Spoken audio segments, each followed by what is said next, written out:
Okay guys, welcome back. Same vehicle, yes.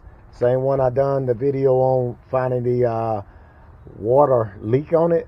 Well, this time it has a check engine light on saying that temp sensor code, throwing a temp sensor code. So what I'm gonna go ahead and do is I'm gonna locate the temp sensor, which is right here. It's right down here in between the alternator and air compressor on a 07 3.7 engine Jeep Liberty. Okay, 4-wheel drive. So we got that out the way.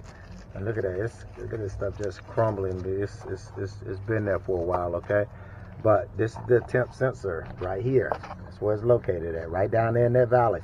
So guys, this end right here, you got to be doing this for a while like I have been. Okay, go down and grab that end, man. You grab it right there, and you push it down. See that? See how the end working? You push it down like that. Push it down and pull up. Do not pull right here, guys. Do not pull there. You're gonna pull the damn wire right out of there. Do not do that. Put your hand on some hook needle nose pliers.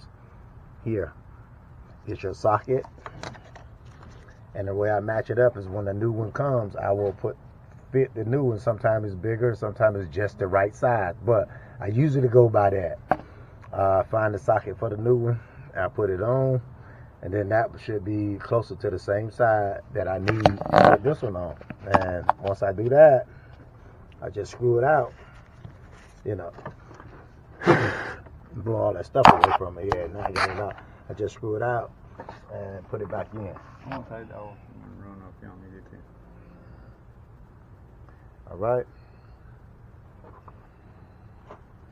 All right guys, there's another video for you, man. Hey, 07 Jeep Liberty, okay, 3.7 engine, coolant temp sensor replacement. Till next time.